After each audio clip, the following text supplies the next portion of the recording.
becek tetapi memberi harapan. Hari ini demokrasi kita becek juga dan memberi harapan atau sudah tenggelam? Kira-kira 20 tahun lebih, apa yang dituliskan oleh Prof. Mahfud tadi masih relevan dengan hari ini. Itu bangsa kita yang konsisten atau ndablek? Ndablek kayaknya ya Mas ya. Pak Mahfud kelihatannya memang dari dulu begitu dan itu barangkali yang membuat Pak Mahfud tidak pernah 100% dibenci oleh politisi, tetapi tidak pernah juga 100% dicintai oleh politisi. Satu sistem politik tertentu itu akan mewarnai corak produk hukum yang dilahirkan. Kalau sistem politik atau politiknya berantakan, hukumnya juga akan berantakan. Hampir semua tulisan saya itu adalah kemarahan. Kalau terjadi masalah dalam penegakan hukum, saya marah. Lalu saya nulis. Pak Mahfud menurutku ya Islah ya, jarang ngomong Madura ya. Tapi kalau ngomong sok Madura banget. Waktu saya nulis di Kompas, sekali nulis gampang masuk di yang lain. Prof. Mahfud tuh punya akal konstitusional dan punya keberanian intelektual memanfaatkan posisi beliau sebagai ketua Mahkamah Konstitusi. Saya itu salah satu yang getol, kasih dong kesempatan untuk anak muda di kancah politik. Sampai akhirnya negara ini memberi kami kesempatan menempatkan dia sebagai orang nomor 2 di negara ini. Tapi jujur bapak-bapak, bukan anak muda itu yang kami harap sebenarnya. Bukan itu yang kami maksud.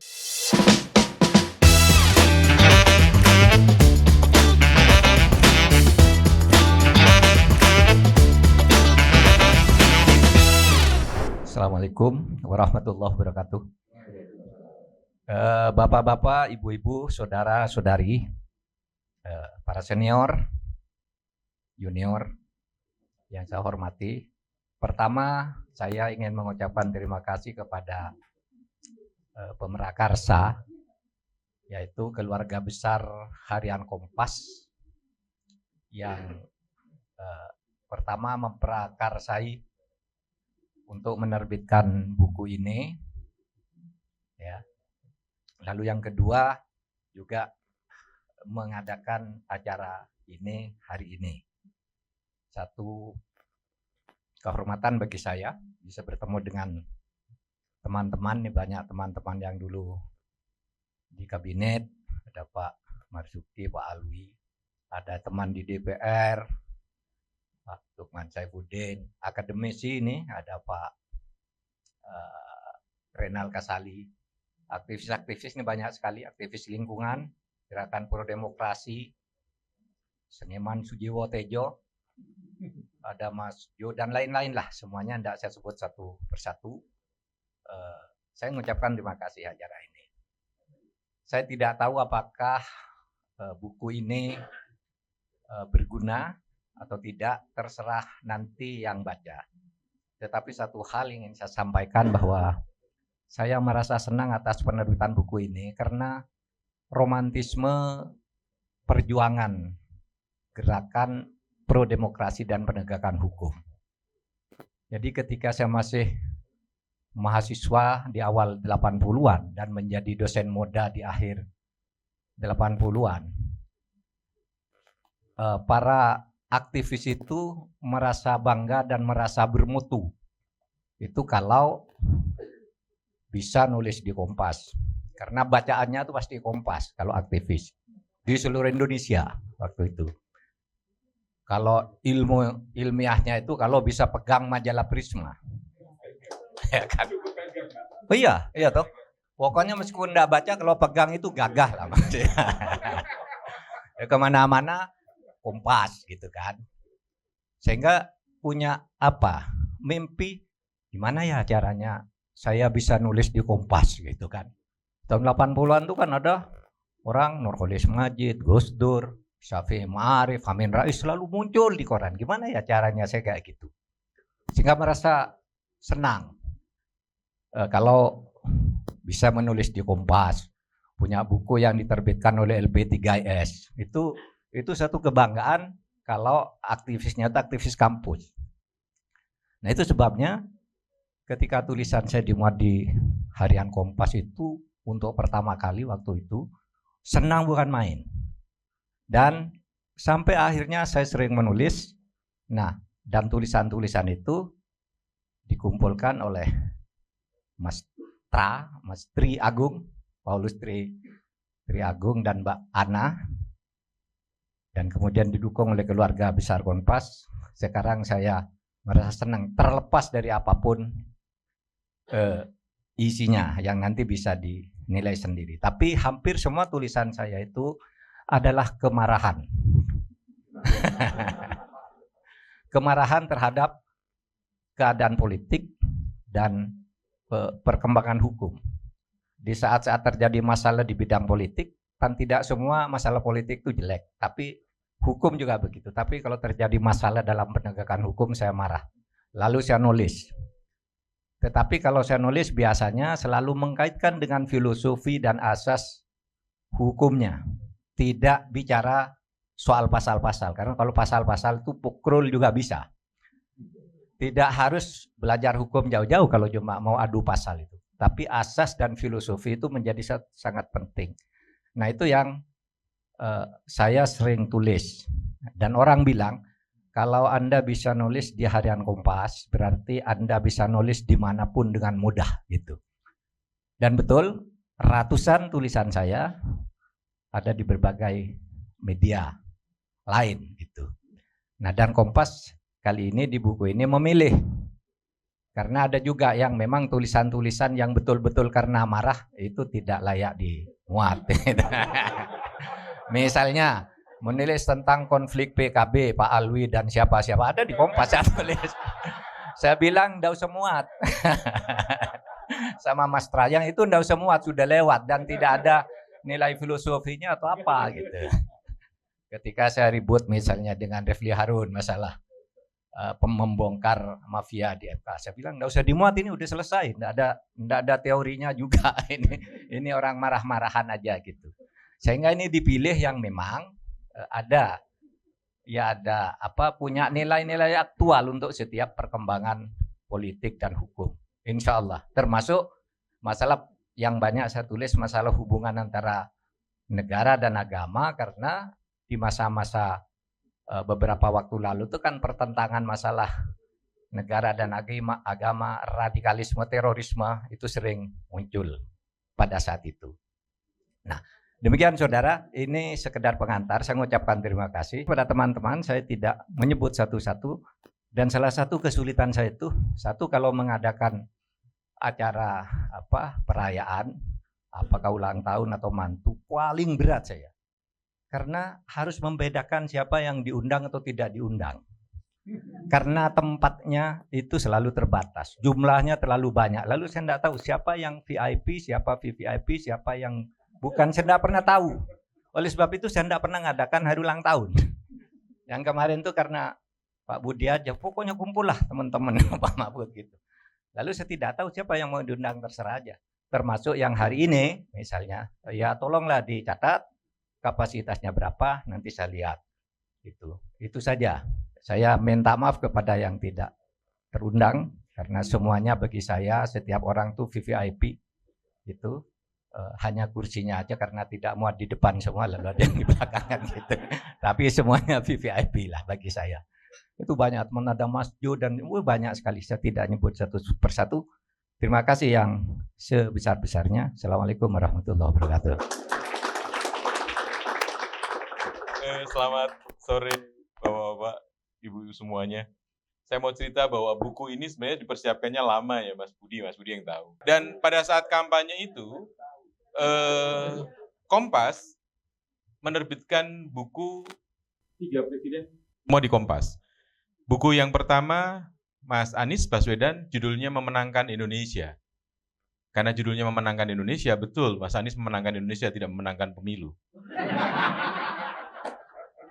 Iya. Buku yang kedua, bukunya Pak Prabowo, judulnya Lucunya Prabowo, dan hari ini kita menikmati betul. Itu buku yang ketiga. Buku yang kedua.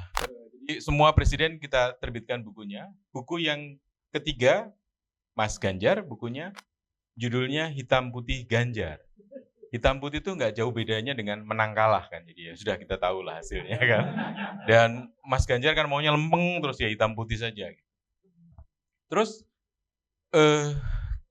saya kemudian juga ngajak Ana, ngajak teman-teman tim di Kompas gitu, ada Mas Adi Prinantio juga. Kita mestinya menerbitkan bukunya calon-calon wakil presiden gitu. Dari 3 calon wakil presiden, Mas Muhaimin, kemudian saya belum bicara loh ini.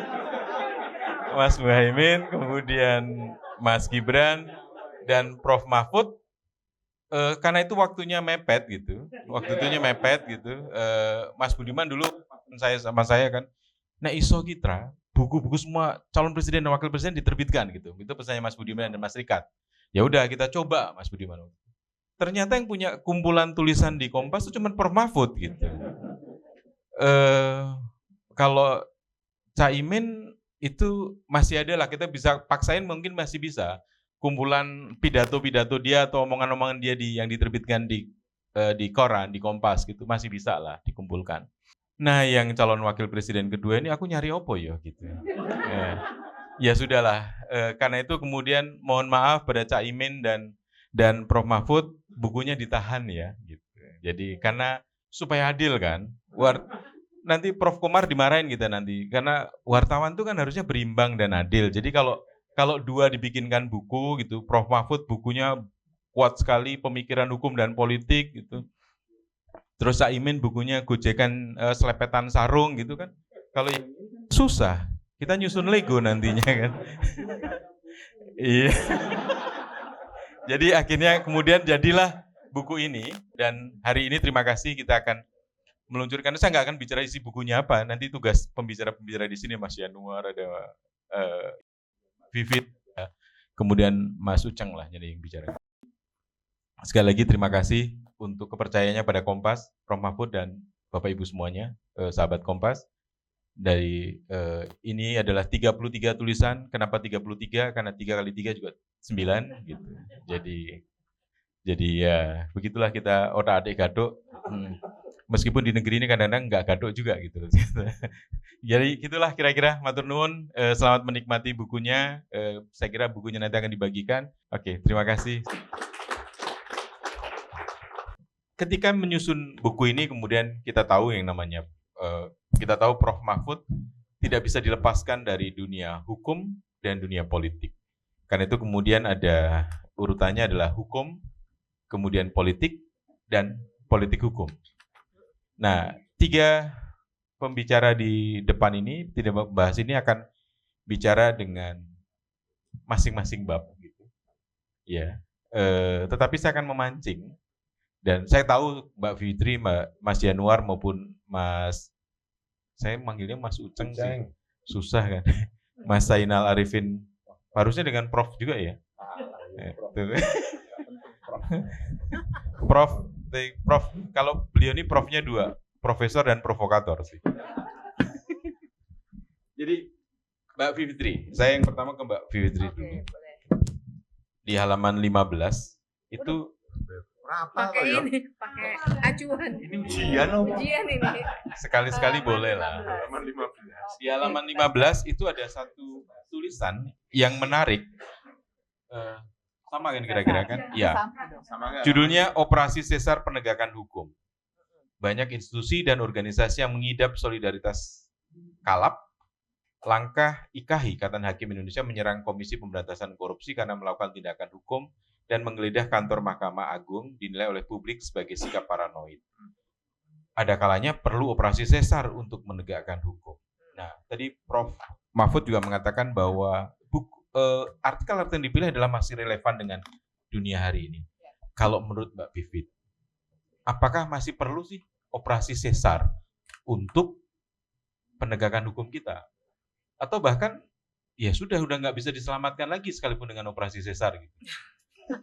Monggo Mbak Vivit. Oke. Selamat siang dulu buat semuanya, Ibu dan Bapak yang sangat saya hormati. Menyapa dulu dong. Ya, Mas Tra kan tadi udah ngejok bahkan. Kalau saya menyapa aja belum. Jadi selamat siang semuanya. Operasi sesar ya. Operasi sesar itu kan yang harus kita bayangkan adalah operasi yang luar biasa untuk mengeluarkan sesuatu sesarian kan, karena dari nama orangnya kan yang menemukan ya. Untuk mengeluarkan secara unnatural gitu, di luar sesuatu yang sifatnya alamiah. Kalau aslinya seorang bayi gitu ya. Betul. Barangkali kalau kita bayangkan dengan penegakan hukum hari ini, bayinya adalah ya penegakan hukum yang lebih baik ya. Karena rasa-rasanya itu yang kita butuhkan sekarang. Penegakan hukum yang betul-betul mudah-mudahan bisa reborn gitu. Barangkali itu dulu tuh, reborn itu satu kata kunci. Dan yang kedua, kalau mau sebuah upaya yang tidak alamiah itu dipaksa keluar dengan di black dulu dan dikeluarkan, barangkali itu memang harus kita lakukan. Tapi gini, berangkat dari situ ya. Jadi memang kesan pertama waktu saya baca, saya bacanya soft copy, makanya senang sekali dapat yang ada tanda tangan Prof. Mahfudnya ini. Waktu saya baca pertama kali, memang yang saya pikirkan adalah ini masih banyak sekali yang kayak nggak berubah. Padahal kan semua kalau Ibu dan Bapak sudah membaca kopinya masing-masing, semuanya kan ada tanggalnya tuh. Yang operasi sesar itu, saya nyatet di sini loh Mas.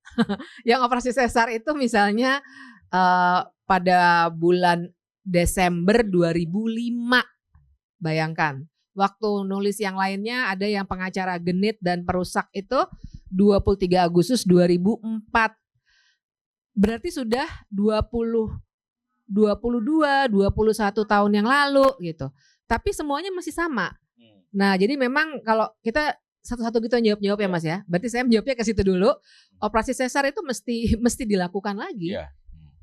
Dan satu bagian yang penting dari operasi sesar, terus yang pengacara genit dan perusak itu, buat saya di bab 1 itu tangkapan saya salah satu yang kuat adalah gimana Prof. Mahfud membaca aktor. Yang kita agak kalau orang yang meneliti politik hukum seperti Prof. Mahfud, acuan saya kalau baca politik hukum kan Prof. Mahfud pasti. Itu memang harus peka untuk membaca aktor. Ini yang jarang digunakan oleh orang hukum yang terutama yang positivistik ya. Gitu. Jadi aktor yang melakukan operasi sesar itu saya kira yang perlu kita soroti sekarang. Aktor yang melakukan operasi sesar maupun bayi yang dikeluarkan itu siapa? Bayi yang dikeluarkan itu siapa? Dan saya kira itu tadi, hukum harus reborn. Sesuatu yang baru, yang lebih fresh dan membawa keadilan buat semuanya. Mbak Bivit melihat bahwa kira-kira 20 tahun lebih apa yang dituliskan oleh Prof. Mahfud tadi masih relevan dengan hari ini. Itu bangsa kita yang konsisten atau ndablek? Ndablek kayaknya ya Mas ya. Iya. Enggak, tapi konsisten, ndablek secara konsisten mungkin itu ya Mas ya. Atau konsisten ndablek gitu. Atau konsisten ndableknya. Tapi memang satu bagian lagi yang tadi pas lagi dengerin semuanya memberikan pidato, saya kepikir yang bab 1 yang jadi tugas saya itu kan ngomonginnya asas ya. Kalau Ibu dan Bapak baca tuh kan prinsip hukum, jangan kacaukan asas hukum gitu ya. Nah, satu yang memang mengganggu akhir-akhir ini adalah kalau berbicara asas, bicara prinsip, kita itu sering nggak sadar, dalam tanda kutip ya, nggak sadar kalau itu rusak. Dan itu selalu problemnya dengan asas hukum dan juga secara praktik itu problemnya dengan hukum tata negara. Banyak orang yang dirusak sebenarnya, tapi kan dia nggak kerasa kayak orang kalau melanggar hukum pidana, misalnya penipuan atau apalah begitu ya, penganiayaan dan seterusnya kan kelihatan, dampaknya itu langsung kelihatan, langsung terasa bahkan oleh korban. Tapi kalau hukum tata negara, orang itu sering bertanya kepada saya dan saya kira semuanya di sini, apalagi Prof. Mahfud sendiri, kadang-kadang nanya ini bener nggak? Ini beneran salah ya? Kayak gini ya? Kok kayaknya legal sih? Nah, padahal nanti kan kita jawab, ya tapi ini secara etik, secara negara hukum salah. Nah, tapi di situ soalnya, orang itu kalau urusannya asas hukum, kalau bicara soal hukum tata negara, sering nggak sadar dulu kalau itu salah. Nah, nanti kalau kemudian kalau dia kena akibatnya, mungkin dalam jangka panjang, baru dia ngerasa, oh iya ternyata salah ya. Nah, kalau itu udah terasa, sebenarnya sudah agak terlambat. Kira-kira gitu tuh. Oke, jadi saya selalu mengatakan bahwa hukum itu, Mbak Bivit dan sahabat Kompas yang lain, itu menyeliputi hidup kita itu mulai dari kita belum ada, iya kan? Sampai dengan kita nggak ada, gitu, iya kan? Hukum itu melingkupi hidup kita seperti itu. Sebelum kita ada sampai kemudian kita nggak ada. Nah, dari bab 1 tuh, Mbak Bivit, apa yang kemudian menarik lagi dari catatan Mbak Bivit? Jadi yang menarik sih itu. Jadi bacaan saya adalah satu tadi soal aktor ya. Kemudian yang kedua, memang kalau berbicara politik hukum, maka yang pertama-tama akan bisa kita analisis rusaknya di mana, pasti di prinsip dulu. Saya menduga itu yang menyebabkan Mas Tra dan Mbak Ana juga menyusunnya seperti itu ya, prinsip, kemudian baru nanti di ujung baru bicara politik hukum. Karena yang akan dirusak pertama-tama asasnya dulu. Nah, dan yang unik juga adalah semuanya itu potret beberapa momentum hukum yang penting di tahun 2000-an kan. Dan saya kira ini penting sekali karena berulang. Kalau Ibu dan Bapak lagi baca atau membuka bab 1 juga seperti yang saya sekarang sedang bahas adalah misalnya operasi sesar tadi 1 ya. Tapi ada juga tulisannya Prof Mahfud yang bagian D tuh. Paradoks pelesetan hukum. Nah, jadi membelok-belokkan kasus hukum menjadi sesuatu yang baru. Atau misalnya menghindari kelumpuhan Mahkamah Konstitusi. Itu ditulisnya bulan Januari 2014. Nah, buat saya itu semua lah kok kejadian lagi menghindari kelumpuhan Mahkamah Konstitusi. Kemudian banyaklah di sini ya. Nah, yang agak unik itu ada satu judul yang saya agak bingung tuh awalnya. Mengidulfitrikan penegakan hukum. Ayo, yang belum baca kira-kira tebak apa tuh? Mengidulfitrikan. Nah, ternyata Ibu dan Bapak sekalian, Prof Mahfud waktu itu lagi menulis tentang mengembalikan keadilan substantif yang berdasarkan moral dan etika, bukan keadilan formal prosedural. Relevan sekali dengan hari ini. Jadi hari ini kayaknya kita mesti mengidulfitrikan kembali itu soal-soal asas hukum ini. Iya, yang penting tidak memaafkan yang melakukan kesalahan. Idul Fitri juga soalnya ada juga itu loh. Ada juga yang mengatakan ya sudahlah kita maafkan. Yang penting uang korupsinya dikembalikan gitu kan. Jangan. Ada loh itu loh. Bukan itu ya? Oh bukan dong. Oke, bukan itu. Oke, tepuk tangan buat Mbak Bivitri. Iya. Saya sekarang masuk yang ke bab kedua. Ini tugasnya Mas Uceng. Semoga tidak ada pertanyaan yang menyangkut yang sekarang lagi diidolakan oleh Prof Reynald. Ada lagu. Kalau ngikutin Instagramnya Prof Reynald, ada lagunya. Aku nggak mau nyebut namanya. Ya nggak usah. Nah tapi ini agak ke situ tuh. Di halaman 74. Iya dong. Kapan-kapan gitu. Kapan lagi kita nggak nguji para profesor dan ahli-ahli ini kan? Saya kebetulan mahasiswa hukum, jadi ya saya mahasiswa magister hukum gitu. Dosen saya ada di sini, jadi ya sekalian lah. Iya. Di halaman 74 judulnya Becek Tetapi Memberi Harapan. Iya. Ada yang tampak kontradiktif. Pada satu sisi demokrasi berjalan liar dan melahirkan pemerintahan yang koruptif. Tapi pada sisi lain, pemilu di Indonesia di awal reformasi dipuji dunia sebagai pemilu yang baik. Ini adalah optik politik 2012 dan pemilu awal reformasi. Becek tetapi memberi harapan. Kalau hari ini masih relevan nggak Mas Uceng? Hari ini demokrasi kita becek juga dan memberi harapan atau sudah tenggelam gitu?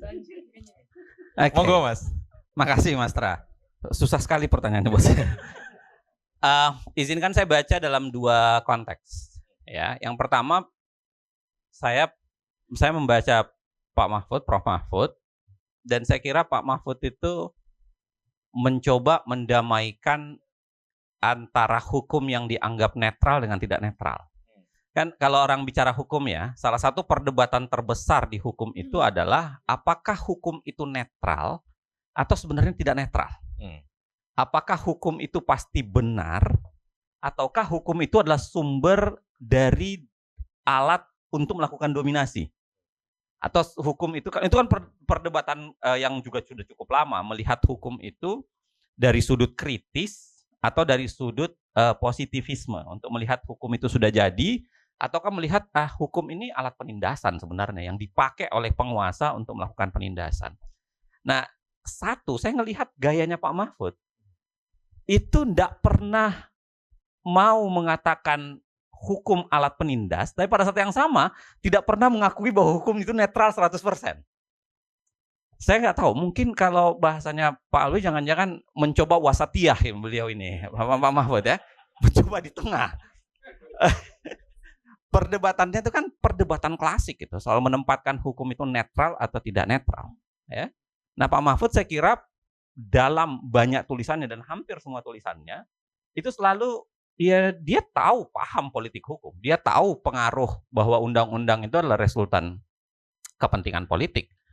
Dia tahu bahwa hukum sangat dipengaruhi konfigurasi politik. Tapi pada saat yang sama, Pak Mahfud seringkali menaruh harapan tinggi pada hukum. Itu kelihatan betul dari semua tulisannya. Jadi kalau bahasanya Britney Spears itu apa? Not a girl, not yet a woman gitu. Jadi mau main di tengah betul. Jadi Pak Mahfud kelihatannya memang dari dulu begitu dan itu barangkali yang membuat Pak Mahfud tidak pernah 100% dibenci oleh politisi, tetapi tidak pernah juga 100% dicintai oleh politisi. Itu dugaan saya. Jadi Pak Mahfud memang Pak Mahfud kan salah satu tokoh yang bisa melengkapi semua jenis kerjaan ya. Mulai dari legislatif, pindah ke eksekutif, pindah ke yudikatif. Yang tidak bisa dia lakoni cuma yudilatif kan, karena memang beda gitu. Eksekutif, legislatif, yudikatif. Tapi kalau yudilatif memang nggak bisa karena itu ada orang tersendiri di situ. Tapi saya kira Pak Mahfud itu menariknya adalah itu tadi, karena dia main di tengah itu. Jadi tidak akan dibenci 100%, tapi juga tidak akan dicintai 100%.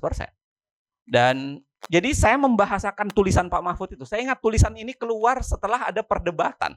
Dan seingat saya itu acara sebuah seminar, saya jadi pembicaranya salah satunya. Soal bagaimana indeks demokrasi. Jadi ya, Pak Mahfud akui bahwa demokrasi sedang memburuk, tapi bukan berarti tidak ada harapan. Karena ada angka-angka yang juga menjelaskan bahwa itu sedang menanjak. Kira-kira begitu. Saya membaca itu dari sisi itu. Yang kedua, saya membacanya dari sisi kondisi. Bahwa sebenarnya di seluruh keadaan terburuk pun, kan sebenarnya selalu ada harapan di belakangnya. Misalnya, sekecil apapun. Misalnya kalau kita pakai, mitologi Yunani deh, mitologi tentang Pandora's Box. Kan Pandora's Box ketika dibuka, semua setannya bermunculan, tapi di ujungnya ada tulisan secari kertas yang bertulis soal harapan itu kan. Dan itu dalam berbagai konteks saya kira harus bisa dibaca begitu. Jadi kondisi sekarang seburuk apapun, dan saya akui buruk ya. Bahkan kalau saya melakukan pendekatan, misalnya saya sudah merasa sulit membaca dengan pendekatan netral hukum sekarang. Kalau saya. Makanya hampir di semua tulisan saya belakangan, saya selalu bicara soal hukum adalah alat yang dipakai untuk melakukan penindasan. Hukum menjadi alat yang dipakai untuk melakukan hegemoni. Nah, tetapi bukan berarti tidak ada alasan. Tidak ada harapan. Misalnya begini, pemilu itu apa sebenarnya? Pemilu bayangan saya kan adalah cara kita mengelola harapan. Kenapa kita tahu bahwa pemilu itu yang menang biasanya bukan yang terbaik? Itu kan perdebatan sudah lama. Aristoteles juga sudah bicara itu dulu. Kenapa dalam sebuah proses pemilihan demokrasi seringkali bukan yang terbaik yang terpilih. Seringkali ya lesser evil. Ya kan? The best among the worst lah. Kira-kira dia tidak melahirkan malaikat. Nah, tapi bukan berarti tidak ada harapan. Selalu bisnis ketatanegaraan menurut saya dalam tanda kutip adalah perubahan apapun itu adalah perubahan yang menawarkan harapan. Apakah pasti berubah menjadi lebih baik? Belum tentu. Tetapi apakah kita harus melangkah untuk melakukan perubahan dan perbaikan? Ya harus. Ya contoh misalnya perdebatan sekarang lah. Ketika kondisi sedang buruk, Ya kan? Yang salah adalah ketika kita mempertahankan keadaan itu. Iya kan? Mulai. Ya, harus dilakukan perubahan.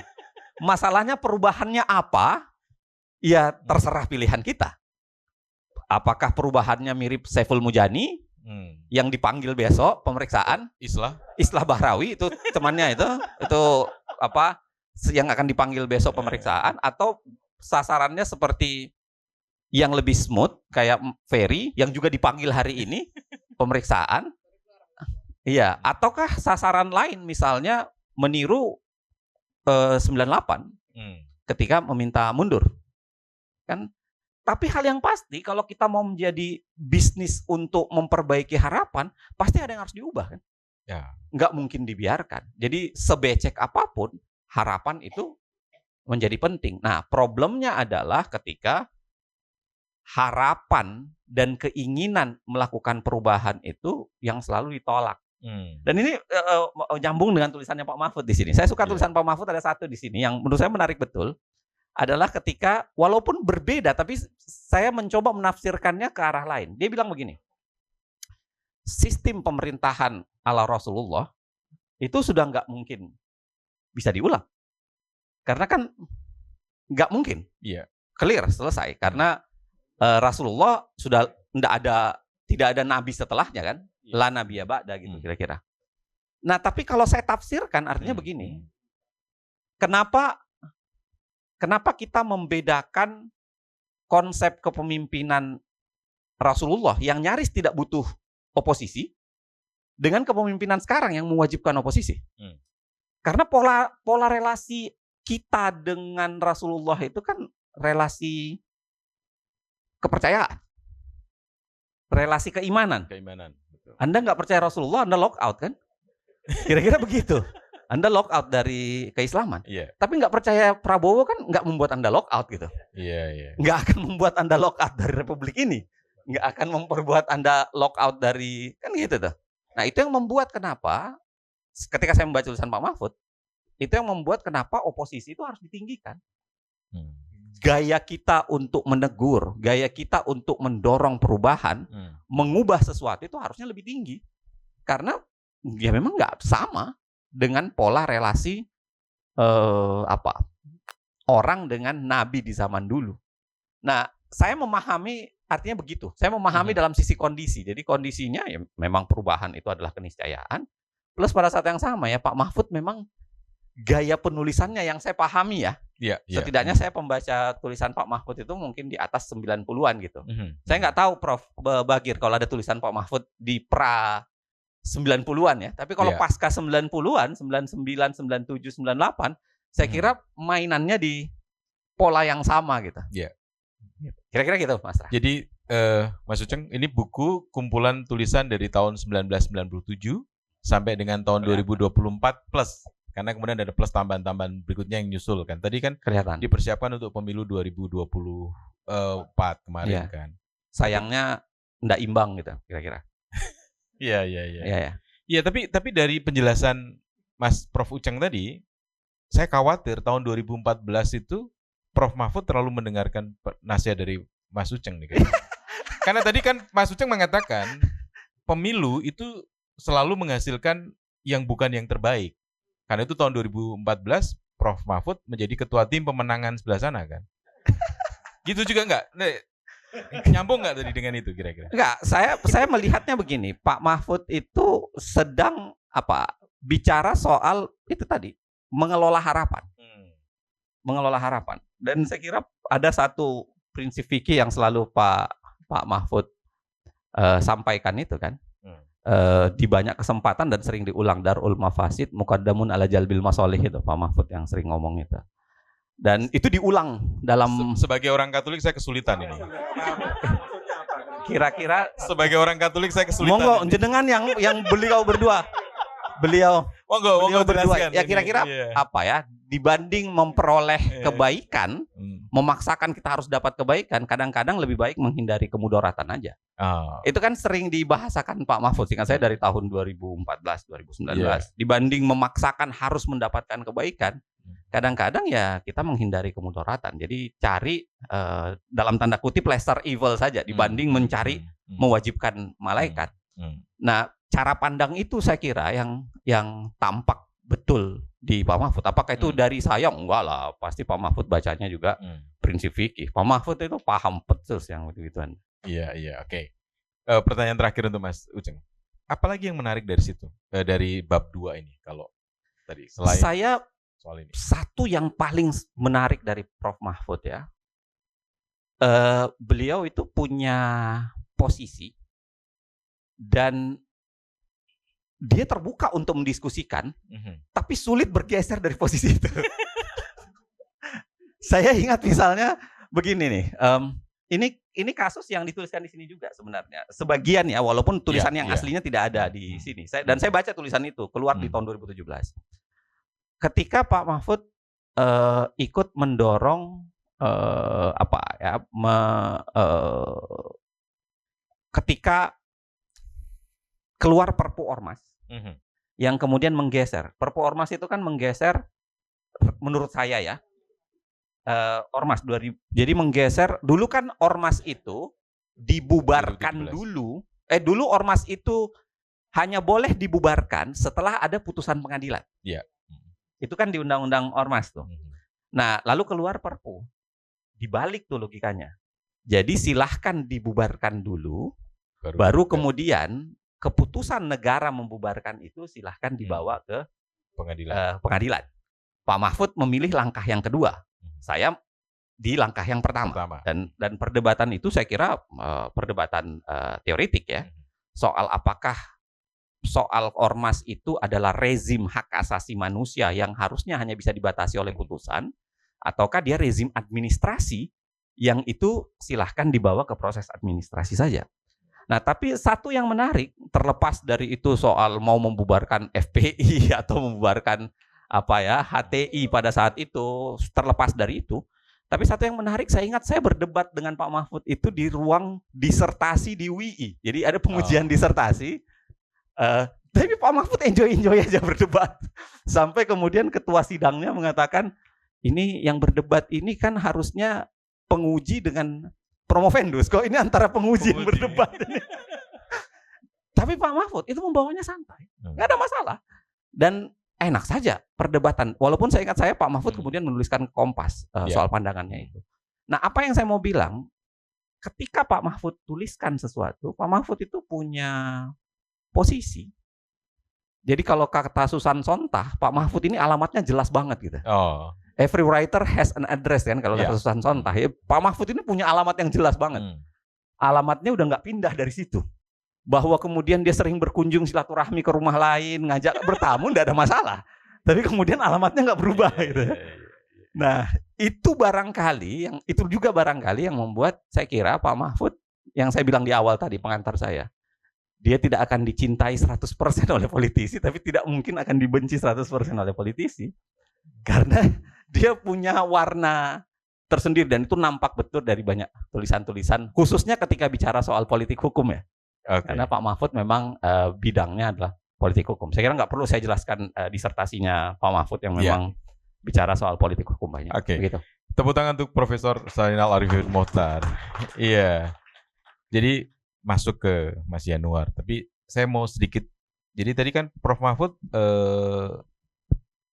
eksekutif sudah, legislatif sudah, yudikatif sudah, dan beliau itu masuk pada tataran yang lebih tinggi, namanya superlatif sebenarnya. Itu tertinggi di atas segalanya itu sudah emang nggak susah menjangkaunya sih memang, susah menjangkaunya. Jadi oke. Mas Yanuar. Halaman berapa, Mas? Ya. Halaman. Iya, ini halaman 93. Karena 93 itu prinsip hukum dan politik. Dan tak ada perpu yang tak kontroversial. Salah satu kebijakan pemerintah pada awal tahun 2020 adalah mengeluarkan peraturan pemerintah pengganti undang-undang terkait dengan anggaran COVID dan merevisi APBN. Oke. Ini hanya pengantar aja Mas Yanuar. Saya sih sebenarnya, dan saya kira juga banyak sahabat Kompas di sini sangat berharap tahun ini misalnya Presiden Prabowo itu mengeluarkan perpu Perpu yang mengatasi peradilan militer sehingga kasusnya Andri Yunus bisa dilimpahkan ke pengadilan umum gitu. Nah, pertanyaannya adalah kalau menurut Mas Yanuar, kenapa sih Presiden takut ya keluarin Perpu ya? Wah, ini jauh banget ini pertanyaannya dari yang saya siapkan ini bahannya ini. Padahal nyiapin bahannya beda ya. Padahal Iya kan? Mas Matur nuwun. Ini saya dihapit 2 orang yang memang belajarnya hukum itu. Iya.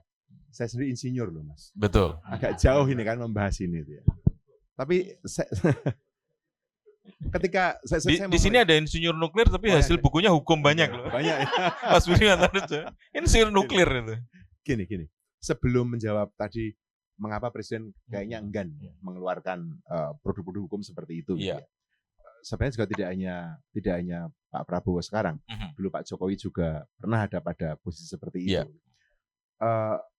Ya karena jenengan minta saya untuk melihat bab 3 itu kan kaitan, dan saya nggak tahu, maksudnya kalau melihatnya tadi Prof. Mahfud tidak melihat hukum atau tidak sebenarnya hukum itu netral gitu. Kalau bacaan saya malah kalau dari disertasi S3-nya Prof. Mahfud, hukum itu tidak pernah netral. Karena hukum itu produk politik. Ya. Saya nggak tahu yang disertasi kan Prof. Mahfud itu. Tapi kalau saya membaca bab 3 dan melihat itu, bagi saya cukup jelas. Ya. Implikasinya adalah satu sistem politik tertentu itu akan mewarnai corak produk hukum yang dilahirkan atau yang dihasilkan.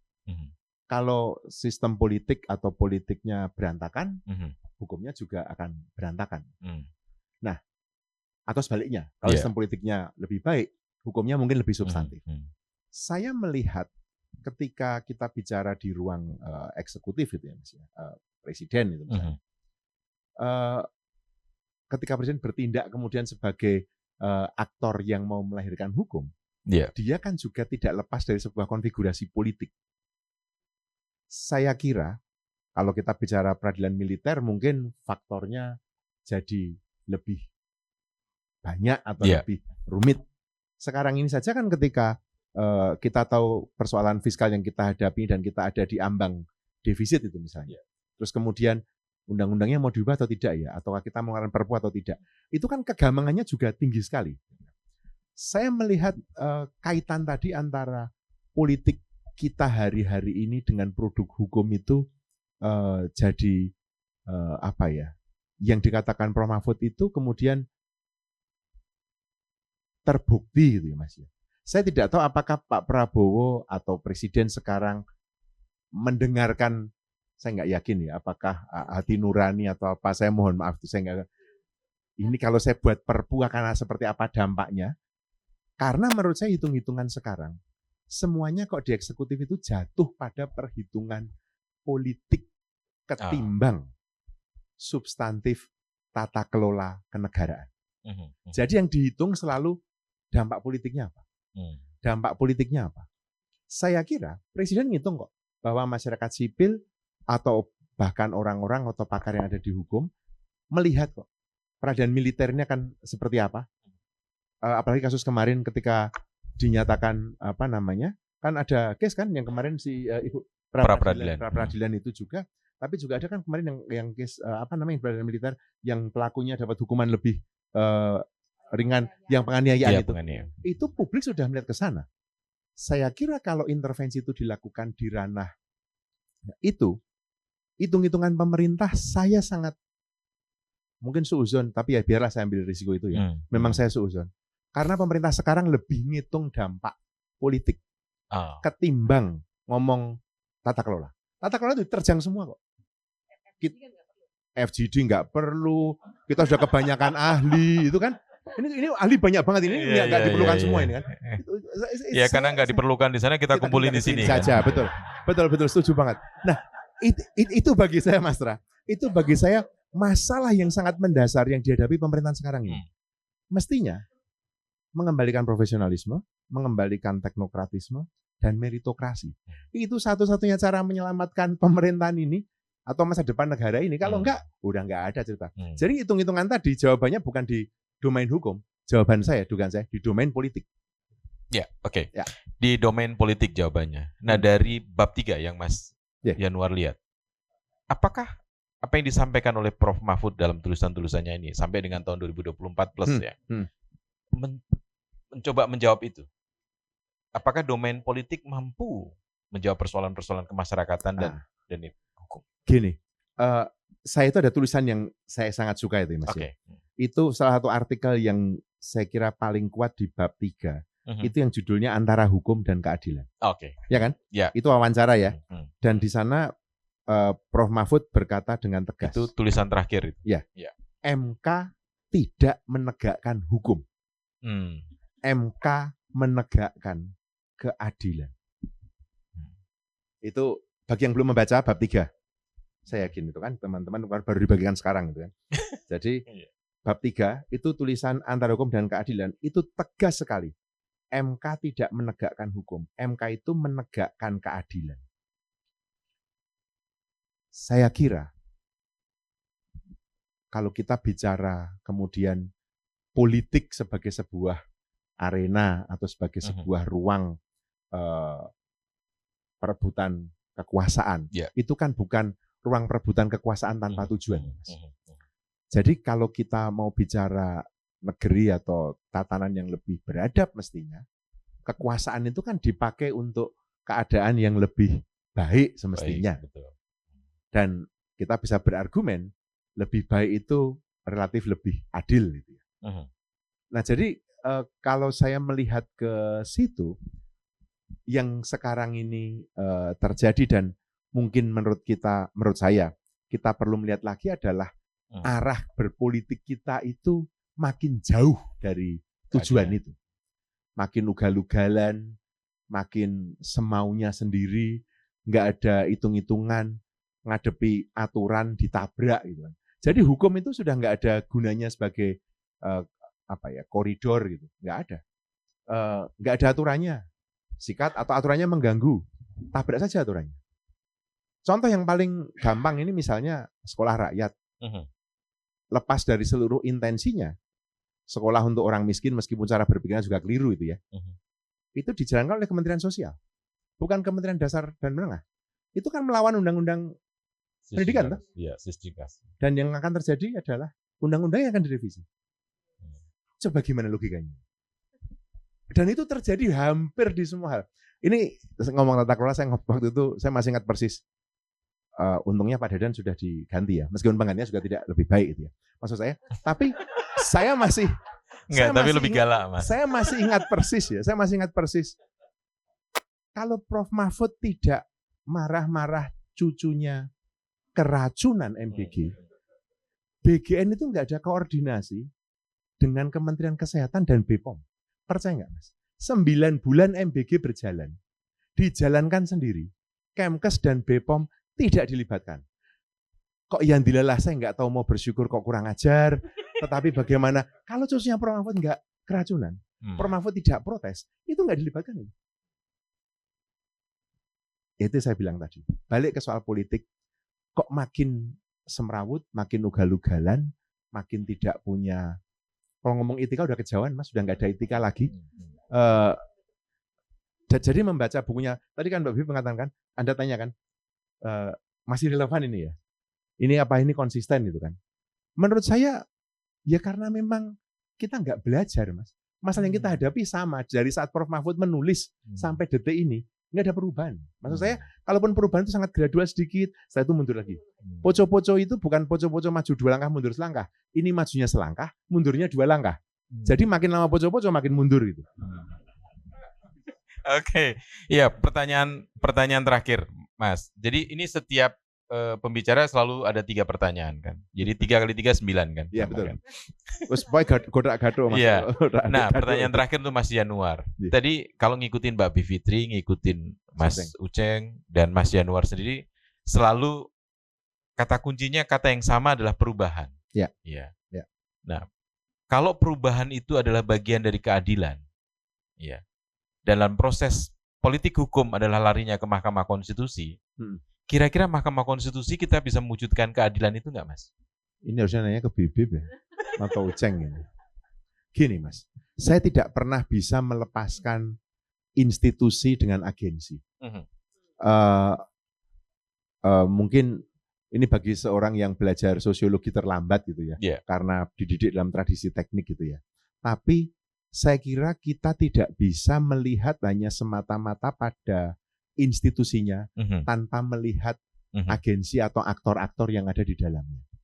Jadi kita tidak bisa meletakkan harapan semata-mata pada institusi MK-nya kalau kita tidak tahu siapa yang ada di dalamnya, bagaimana kita bisa berinteraksi dengan mereka.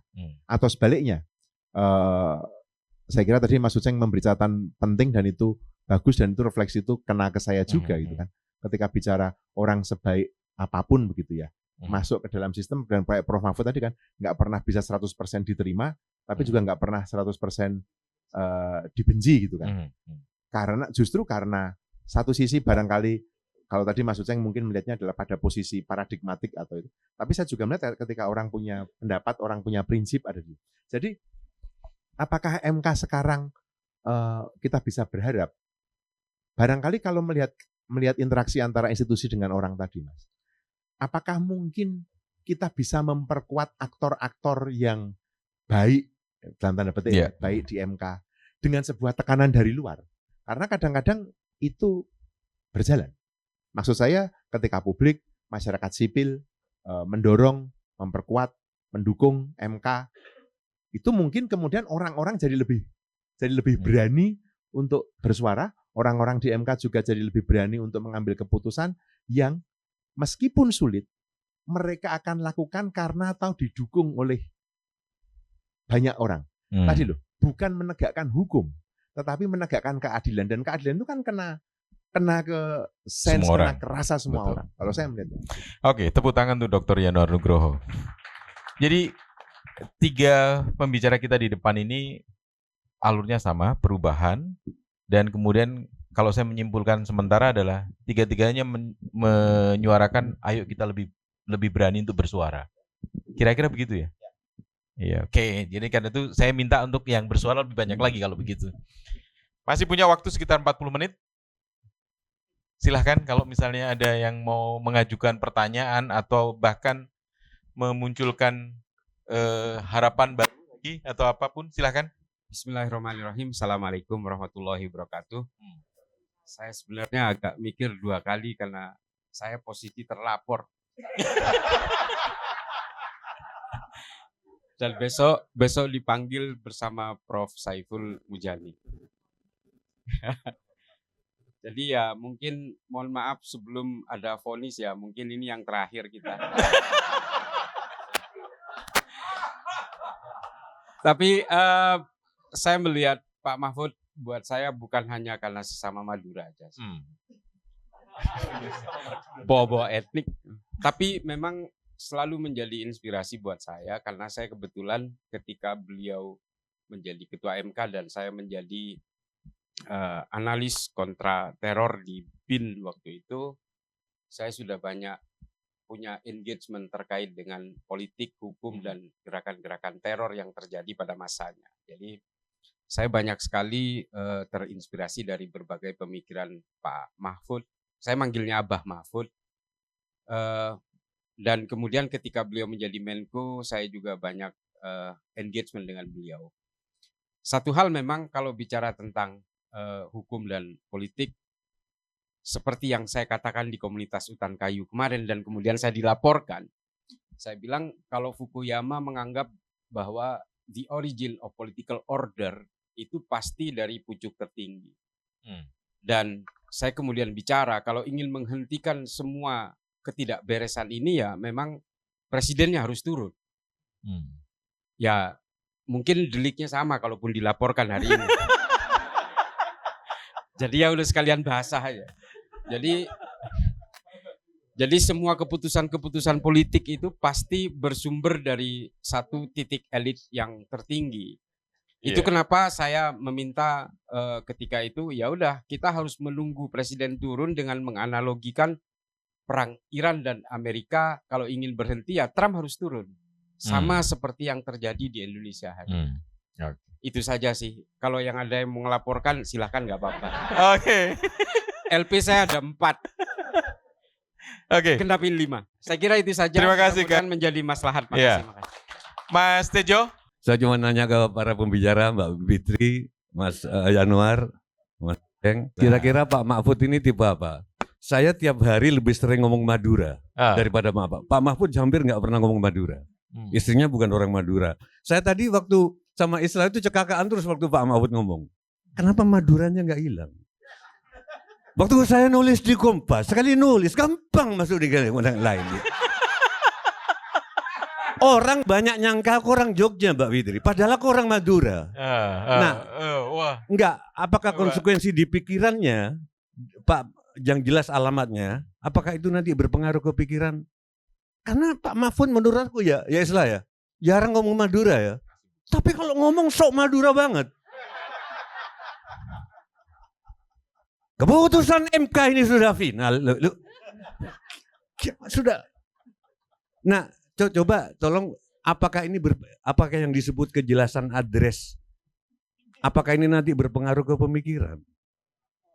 Gitu loh di buku. Karena aku sorry Pak Mahfud, Pak jenengan ampian ampun tekan tuh kalau ngidengake buri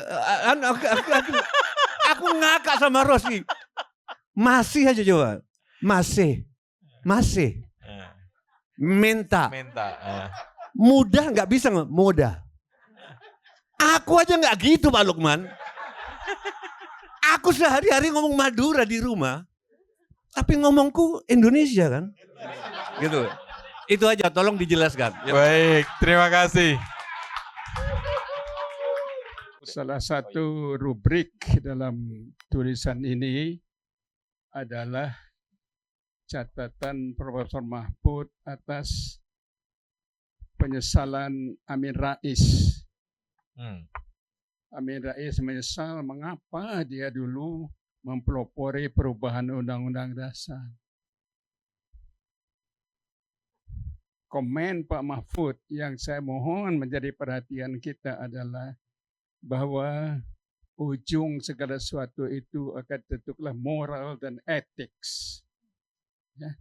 Barangkali ini merupakan tantangan sangat besar dalam kehidupan kita, yaitu bagaimana dalam politik pun soal moral dan ethics atau political ethics mesti harus dilakukan. Saya ingin bercerita mengenai contoh di negeri lain. Amerika Serikat. Undang-Undang Dasar Amerika Serikat 1776 tidak memuat tentang pembatasan masa jabatan presiden. Hanya mengatakan jabatan presiden 4 tahun. Presiden yang pertama, George Washington, itu dipilih 2 kali. Jadi 8 tahun.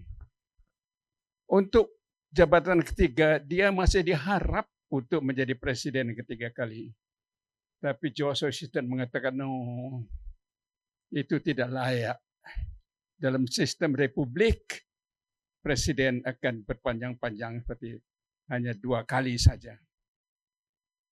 Yang sangat menariknya, sikap etik ini tumbuh menjadi kebiasaan ketatanegaraan yang ditaati oleh pemilihan presiden selanjutnya selama 140 tahun ditaati. 140 tahun ditaati. Semata-mata karena tuntutan etik saja. Ini contohnya. Jadi constitutional ethics atau konvensi ketatanegaraan.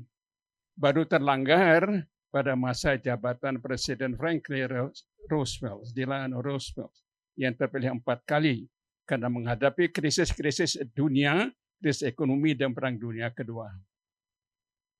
Ternyata konvensi etik itu dapat juga dilanggar sehingga di zamannya Truman lahirlah amandemen ke-22 tahun 51 yang membatasi 2 kali masa jabatan itu.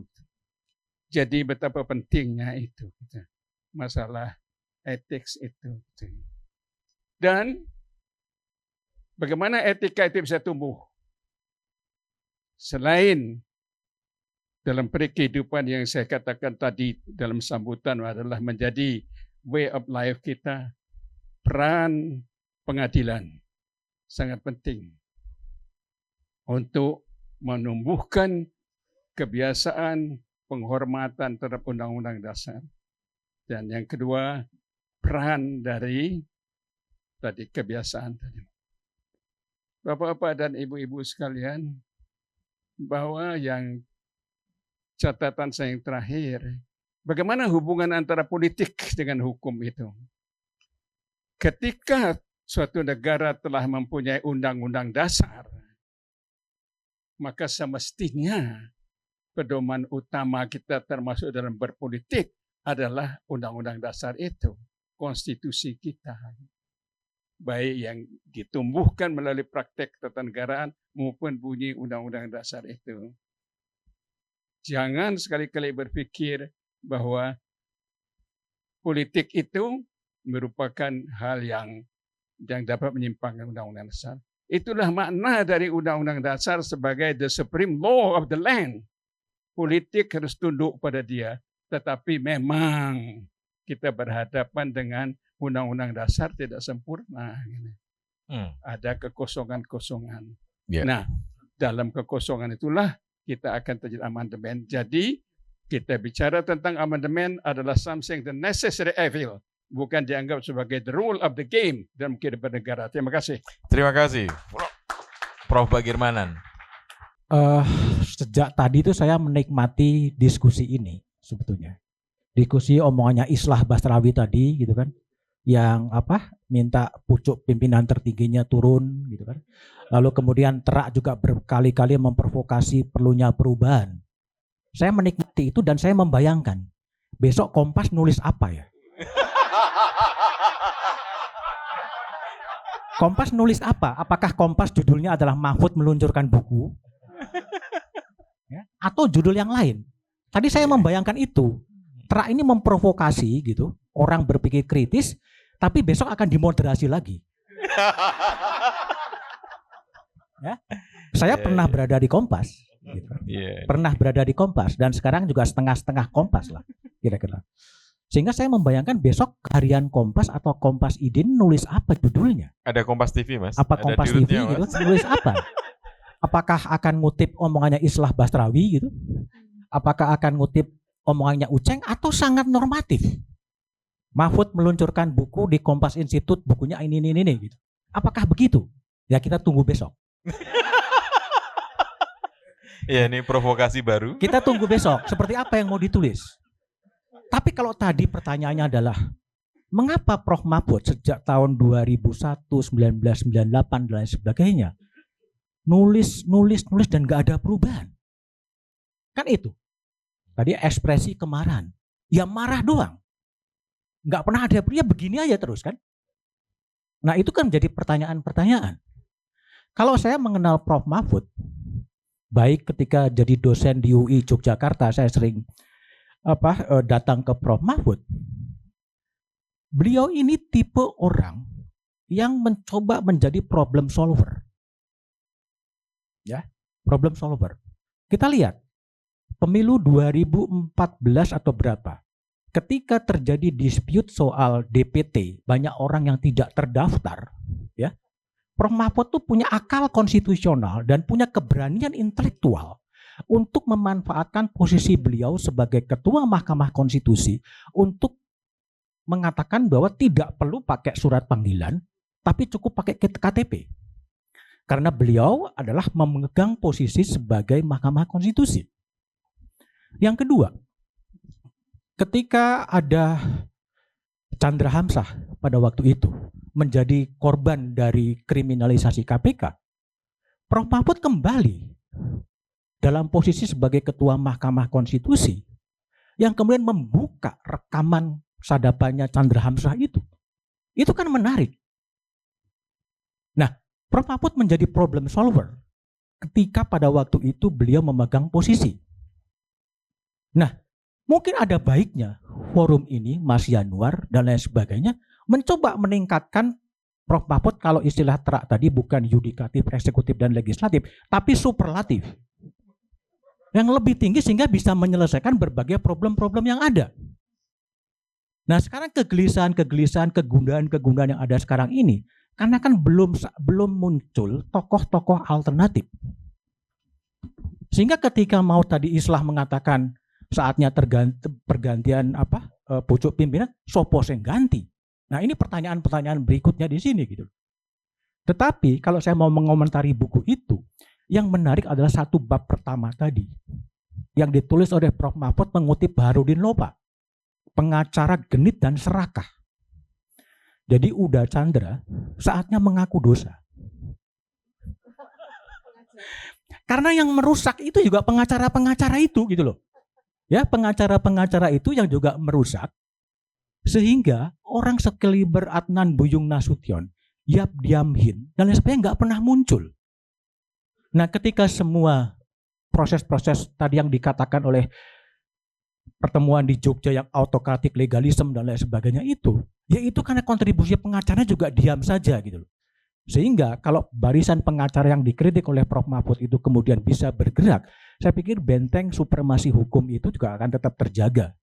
Sehingga bagaimana kemudian memformulasikan dan membayangkan besok harian Kompas akan menurunkan judul seperti apa yang kita tunggu saja besok seperti apa. Makasih. Baik, terima kasih Mas Budiman. Ya.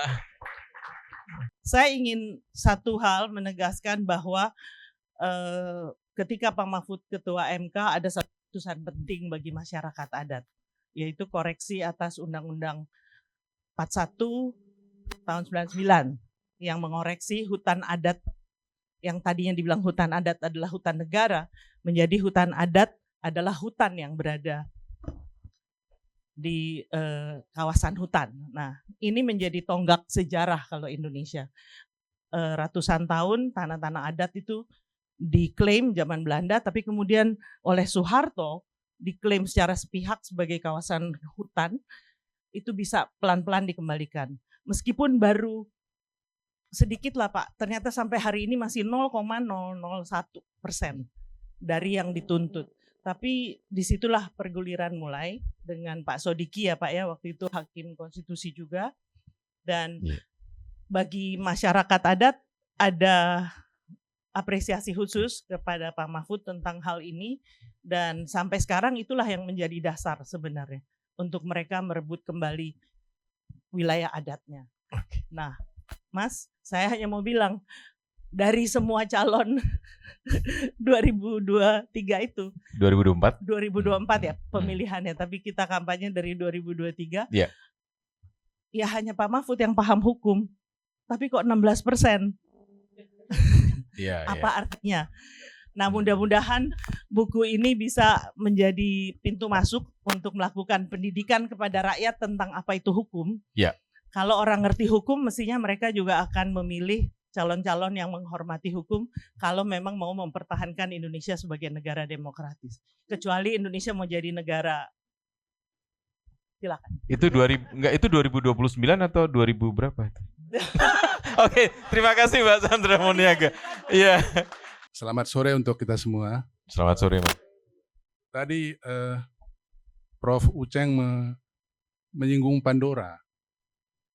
Dari penyakit, perang, konflik, polarisasi sudah keluar semua. Yang tertinggal hanya satu adalah harapan. Dan harapan ini kita titipkan kepada Pak Mahfud untuk ke depan. Karena itu yang tersisa, harapan. Dan kata orang Barat bahwa harapan itu tidak pernah mengecewakan, non-confounded. Jadi yang lain bisa terlepas, tapi harapan itu tidak pernah mengecewakan. Dan karena itu kita menitipkan harapan orang yang kita percaya.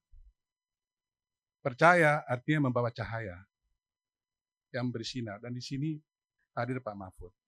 Tadi Mas Budiman dan kita semua memprovokasi bahwa ada lilin ya, di mana orientasi harapan kita tuh ditumpukan ke sana. Nah, itu yang pertama. Yang kedua, soal hukum. Hukum itu hukum positif. Jadi ponere artinya yang dibuat lah, yang disusun. Saya teringat dengan diskusi ini tadi, apa yang dikatakan oleh Moses Naim dari Venezuela. Dan saya kira Prof. Uceng juga tulisan kali lalu di Kompas, itu menyebut tentang populisme. Jadi dia mengatakan negara di dunia dan sudah lama sebetulnya dikendalikan oleh mafia yang disebut mafia state. Dan dalam narasi lain yang disebut oligarki. Jadi kita bicara hukum, tapi siapa yang membuat hukum sekarang ini? Yang mendikte siapa? Dan menurut dia di oligarki hanya dua, kekuasaan dan harta. Jadi kita bicara tentang penegakan hukum, sementara yang mengendalikan ini adalah dua ini, oligarki. Oligarki itu adalah kerjasama antara modal, kekuasaan, dan politik dan harta. Nah, apakah kita di sini mampu melawan ini? Yang dikatakan dalam tradisi Yahudi itu Leviathan, itu Saiton, yang bisa membalikan kapal itu. Nah, buktinya apa? Kita semua tahu bahwa ada masalah di depan kita. Korupsi tahu, ini tahu. Tetapi semua kita menonton. Sampah. Semua orang tahu ini sampah jelek nih. Presiden lewat, DPR lewat, intelektual lewat. Tapi sampah tidak pernah disingkirkan. Nah, saya kira itu saja dari saya sebagai tugas kita. Selamat sore. Terima kasih. Untung ada Mas Ari, jadi aku nggak harus lucu. Karena saya pahit, cerita saya sama Pak Mahfud kok banyakan menderitanya ya. Untuk saya ini buku menurut saya timely banget ya, penting sekali karena kita sedang berada di perjalanan bangsa yang sangat menghubungkan hukum dengan politik, tetapi tidak di jurusan yang kita harapkan. Saat ini hukum dan politik benar-benar kelindannya kan sangat jelas, tetapi tidak di track yang kita harapkan, yang kita idealkan. Kalau Pak Mahfud kan selalu mengatakan bahwa supremasi sipil tidak bisa, demokrasi tidak bisa jalan tanpa nomokrasi, itu yang selalu saya ingat gitu. Dan supremasi masyarakat sipil tidak akan bisa terjaga kalau tidak ada supremasi hukum. Dan ini dua-duanya nggak ada sekarang, begitu. Dan saya terus terang saja dalam perjalanan bangsa ini kalau udah mumet banget, memang saya melemparkan harapannya ke Pak Mahfud. Nah, tapi ceritanya kan selama ini belum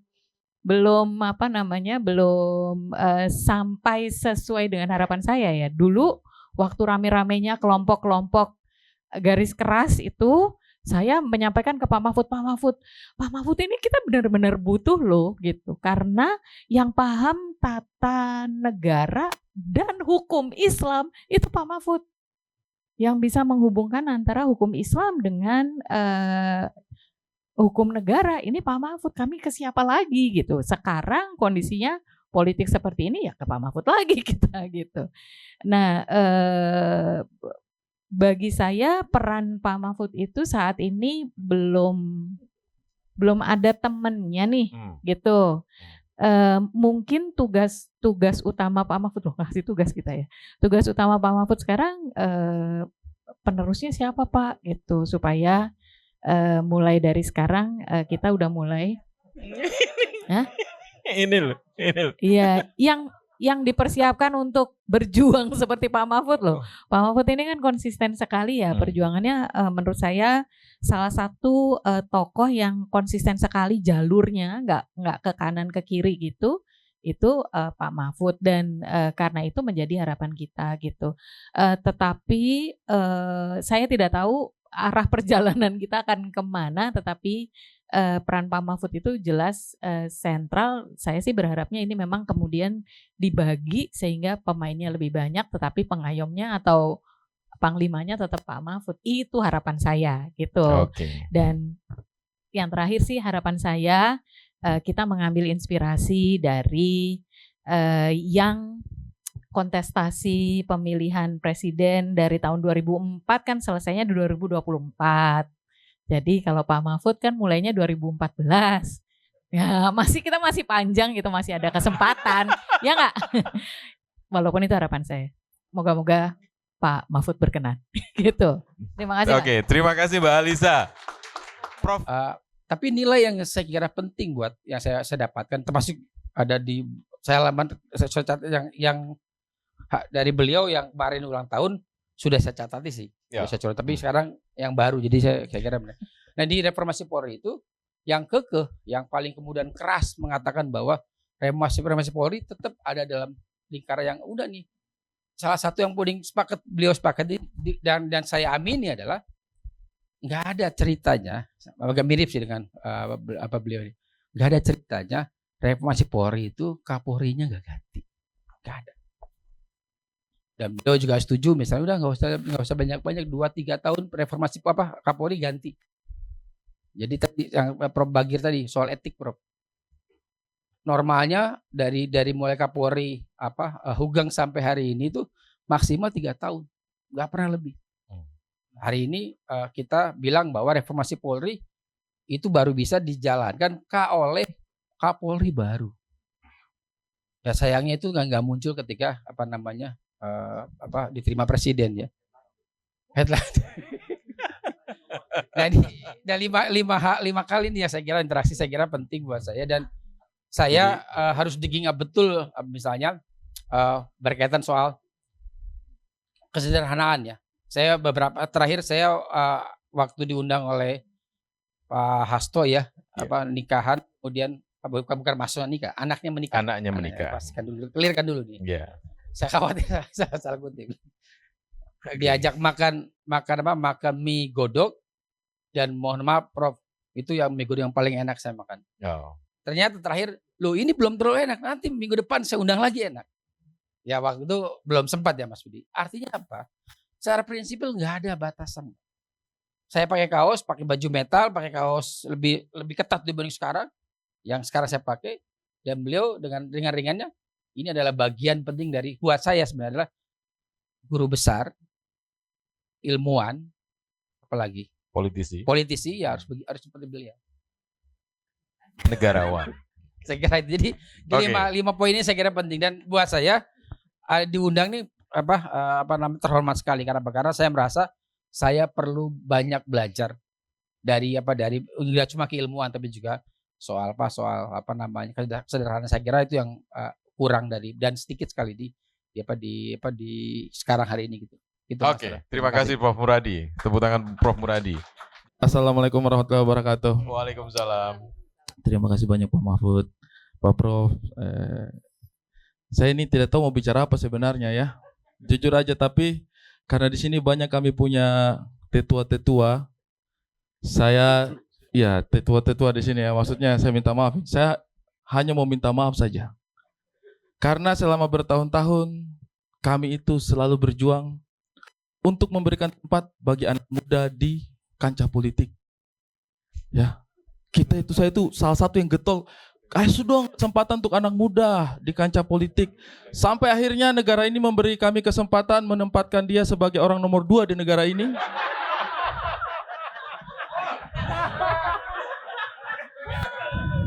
Tapi jujur bapak-bapak, bukan anak muda itu yang kami harap sebenarnya.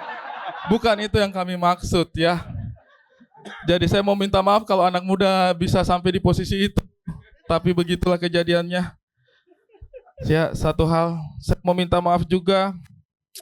Saya juga merasa saya adalah orang yang cukup vokal juga selama bertahun-tahun untuk meminta agar bangsa ini memberikan tempat bagi orang Timur. Dan akhirnya negara ini menempatkan orang Timur lagi di posisi menteri. Tapi astagfirullahaladzim, kelakuan mereka berdua ya. Jadi atas nama orang Timur saya minta maaf juga. Bukan itu yang kami maksud selama ini. Ya. Iya. Saya minta maaf ya teman-teman. Jadi ya bagaimana ya. Saya juga 2024 kemarin bagian dari 16% juga ya.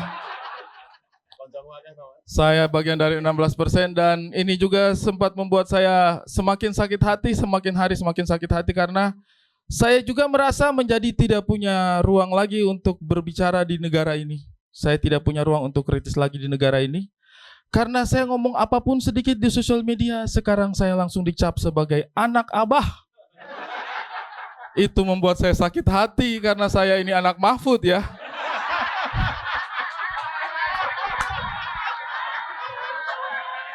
Capek banget hidup di negara ini, jadi ya. Tapi bagaimanapun bapak-bapak ibu-ibu sebagai anak muda, saya percaya bahwa Indonesia itu negara hukum. Indonesia itu negara hukum, sampai sekarang saya percaya. Karena buat saya hidup di Indonesia saat ini itu adalah hukuman dari Allah Subhanahu wa taala. Nah, ini bercanda. Enggak, itu bercanda. Astagfirullahalazim, tentu saja tidak ya. Saya tetap optimis ya. Saya tetap optimis hidup di negara ini, dan tapi saya heran di ruangan ini ternyata masih banyak yang punya ya. Kenapa punya harapan? Saya sendiri sebagai anak muda nggak punya harapan. Saya tidak harap PDIP, tidak harap Golkar. Saya hanya harap Mahfud. Assalamualaikum warahmatullahi wabarakatuh. Terima kasih, Ari. Saya mengucapkan terima kasih kepada semuanya saja. Saya kira semua benar dari sudut perspektifnya masing-masing. Iya kan, karena ilmu sosial itu, ilmu pengetahuan itu terhadap sosial kan relatif aja. Benar kata ini, salah kata ini, tapi sebenarnya sama-sama benar. Karena titik pandangnya atau perspektif atau teori yang dipakainya atau asas yang dipakainya itu berbeda. Karena asas hukum tuh macam-macam. Teori hukum tuh banyak. Yang ini pakai ini, yang ini pakai ini. Jadi semuanya benar. Tinggal kata Pak Bagirmanan tadi, integritas kuncinya. Integritas moral, etika. Nah, di atas itu semua, teori apapun yang Anda pakai itu bagus semua kok. Gitu. Nah, saya tidak tahu jawabannya soal Mas Sujiwo Tejo. Tapi memang benar saya asli Madura, Mas Sutejo itu Madura Perantauan. Ya, Mas Tejo ya. Dia Madura Perantauan, dia situ Bondo, saya Madura Pulau. Jadi ya lebih kental saya dong Maduranya. Istilah juga Madura. Siapa lagi? Banyak kok yang Madura itu. Jadi pokoknya saya terima kasih semuanya. Baik, semuanya berharap, meskipun bagi saya tentu wah itu terlalu jauh, terlalu berlebihan, itu untuk sebuah selebrasi oke, gitu. Tapi dalam fakta di lapangan mungkin memang tidak mudah meraih harapan itu kecuali berdamai dengan fakta. Beda dengan Gus Dur dulu. Gus Dur itu ketika mau jatuh, saya bersama Mas Hilal Hamdi datang. Gus Dur ini udah mau jatuh. Sekarang berdamai aja bahwa sekarang faktanya Gus Dur lemah meskipun Gus Dur benar. Jadi ini faktanya. Fakta politik itu kan fakta. Kalau Gus Dur tidak ikut fakta, jatuh Gus Dur. Tapi waktu itu Gus Dur marah, gubrak meja kepada Hilal saya. Tidak bisa, katanya. Kita justru kalau mau melakukan perubahan harus membuat fakta baru. Jangan takut terhadap fakta. Kita menjatuhkan Pak Harto karena kita berani melawan fakta. Sehingga Pak Harto jatuh. Sekarang saya pun tidak mau menggadaikan diri dengan tunduk kepada fakta-fakta yang tidak benar. Itu kata Gus Dur. Terima kasih. Assalamualaikum warahmatullahi wabarakatuh. Terima kasih, Prof. Mahfud. Ya, saya minta closing statement dari masing-masing. Saya mulai dari Prof. Zainal Arifin Mohtar. Iya, saya nggak tahu juga ya bagaimana cara menjawabnya pertanyaannya Bang Sujiwo Tejo itu. Cuma memang kebiasaan itu kan agak berat memang ya kalau kebiasaan itu. Saya ingat ceritanya Gus Dur. Ada stasiun TV lokal di Jogja, RBTV seingat saya, itu menyiarkan wawancara Gus Dur sesaat sebelum di bulan puasa, sesaat sebelum buka puasa itu. Dan saya suka betul nonton itu. Kalau nggak salah Guntur Romli yang bawa pembawa acaranya gitu. Ada sebuah pas dia cerita gitu soal kebiasaan itu. Jadi ada satu orang santri katanya kalau dia baca li'ila fi Quraisyin ila fi mlatashta wasaifi selalu pada fi-nya itu kan di belakangnya. Jadi dia sambung li'ila fi Quraisyin ila fi mlatashta wasaifi faliya'ur. Jadi ditegur terus sama kiainya. Enggak bisa, jangan. Wasaif, berhenti, enggak usah pakai fi gitu. Tapi saking terus-menerus karena sudah kebiasaan, artinya suatu saat dia disuruh di depan, kamu di depan, baca. Lila fi Quraisyin ila fi mlatashta wasaifi. Pas saif itu dipegang mulutnya sama kiainya. Dipegang bibirnya. Sudah. Saif aja. Yang benar cara bacanya begini. Sudah paham? Sudah katanya. Mengangguk dia begini kan. Pas dilepas keluar. Fi. Itu cerita yang menurut saya luar biasa betul ceritanya Gus Dur. Jadi menjelaskan bahwa betapa sulit yang namanya kebiasaan itu tidak bisa didikte, tidak bisa dipaksakan. Dan saya kira bahasa Pak Mahfud itu Nah, tapi pada saat yang sama, dugaan saya, Pak Mahfud juga punya pola yang sama keistiqomahan pada perbaikan. Pak Mahfud pasti tahu, perbaikan yang dia usahakan belum tentu benar, belum tentu pas. Tapi Pak Mahfud punya kebiasaan untuk mengupayakan perbaikan itu, mengupayakan dorongan itu. Nah, disitulah saya kira kenapa dalam banyak hal Pak Mahfud keistiqomahannya itu menjadi menarik. Keistiqomahannya itu membuat orang sulit untuk menghilangkan Pak Mahfud dari langgam politik, langgam harapan, langgam keinginan, bahkan barangkali kemungkinan-kemungkinan yang bisa jadi belum mungkin, tapi mudah-mudahan diniscayakan menjadi mungkin. Terima kasih. Terima kasih, Mas Zainal. Mas Yanuar? Terima kasih. Ini Pak Mahfud ya, itu pernah menulis begini. Sudah habis teori di gudang. Ya. Semua konsep sudah dikeluarkan. Yang diperlukan bukan teori baru, tapi konsistensi dalam tindakan. Pak Mahfud pernah menulis itu. Saya kira teman-teman, ini kita bisa meminjam kalimat itu, dan kalau kita lihat itu jadi alat diagnosis gitu ya. Pertanyaannya adalah siapa yang mau bertindak? Sudah cukup teori, sekarang mau bertindak itu kan. Kita punya dua pilihan. Pilihan pertama adalah merayakan buku ini sebagai sebuah dekorasi intelektual. Tapi pilihan yang kedua adalah menggunakan buku ini sebagai alasan, sebagai dasar sekaligus untuk bertindak, untuk mengubah. Saya bukan orang politik, saya bekerja banyak di pemerintahan. Dan yang saya yakin, saya omongkan sekarang adalah, kalau kekacauan ini diterus-teruskan, akan makin mahal harganya. Akan makin sulit dibenahi. Jadi, menurut saya, ini undangan untuk mengubah. Oke, terima kasih. Ya, Mas Yanuar masih konsisten. Mbak Bibit? Oke, diskusi kita hari ini tuh mengingatkan saya pada dua hal. Mengingatkan karena baru beberapa hari yang lalu saya punya diskusi, mengikuti juga diskusi tentang buku, peluncuran sebuah buku juga soal Marhaenisme dalam dialektika Aristoteles. Oke, beda banget sih dengan hari ini. Tapi maksud saya gini, ada pertanyaan yang sederhana sekali dan dia persis nanyanya ke saya, penanya audiens gitu ya. Dia bilang, dan ini mengingatkannya karena soal dilema antara politik sama hukum. Karena pertanyaan dia itu sederhana banget. Mbak, kita itu mengukur ketika kita memenangkan politik daripada hukum, itu yang kita ukur hasilnya. Maksudnya kalau ternyata hasilnya baik, nggak apa-apa dong politik di atas hukum. Nah, karena ngomongin Soekarno waktu itu ya, Soekarno tua tentu saja saya nggak, karena kita harus bedakan ya Soekarno tua dan Soekarno muda. Nah, jawab saya adalah ya nggak bisa gitu, karena waktu itu Soekarno justru merendahkan rule of law kan tahun 62 itu, yang dia selalu bilang makanya orang hukum nggak akan bisa diajak revolusi. Itu kutipan dari Karl Liebknecht ya waktu itu, Soekarno bilang di Jogja waktu itu.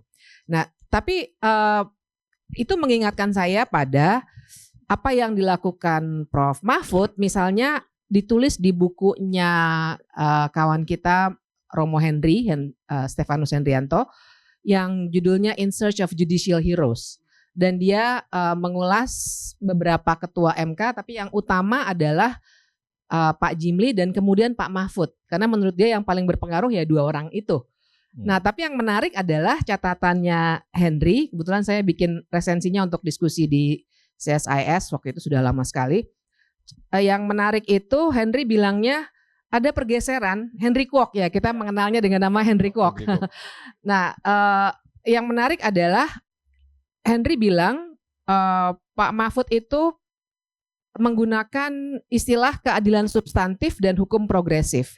Dan menurut dia kalau Pak Jimli cenderung memperhatikan dampak dari putusan, kalau Pak Mahfud itu mengubah watak Mahkamah Konstitusi waktu itu dari apa yang disebut dengan quasi-weak form of review. Kalau Pak Mahfud itu lebih bold, agresif judicial hero. Nah, jadi buat saya itu titik yang menarik di mana Romo Henry bilangnya ya Pak Mahfud itu lebih mengedepankan aspek politiknya, tapi nggak dalam arti nabrak-nabrak, nggak mungkin karena di Mahkamah Konstitusi. Nah itu buat saya satu poin yang sangat menarik karena kita harus kemudian catatannya adalah kita mau ngelihat hasil atau kita mau lihat prinsip. Nah kalau buat saya dalam catatan Henry itu justru Henry mau bilang Pak Mahfud itu nggak menimbang prinsip pada akhirnya, walaupun agak unik-unik kayak tadi tuh putusan KTP. Terus putusan yang sering saya pakai itu bukan putusan tapi ketika kasus Bibit Chandra waktu itu dibawa ke pengadilan, dibuka, dan di sini di buku ini ditulis ya sebagai satu wawancaranya Pak Mahfud misalnya. Dan itu terobosan yang waktu itu nggak kepikir, MK new kid on the block, terus dia membuat terobosan yang aneh banget buat orang hukum pada saat itu. Nah yang kedua saya mau bilang terakhir nih bicara buku, saya kira ini adalah sebuah cara untuk mengingatkan bahwa memang kita lepas dari fakta, ada yang pernah jadi bagian dari 16% pada waktu 2 tahun yang lalu, tapi kita harus fokus pada pikiran, bukan sekedar sosok.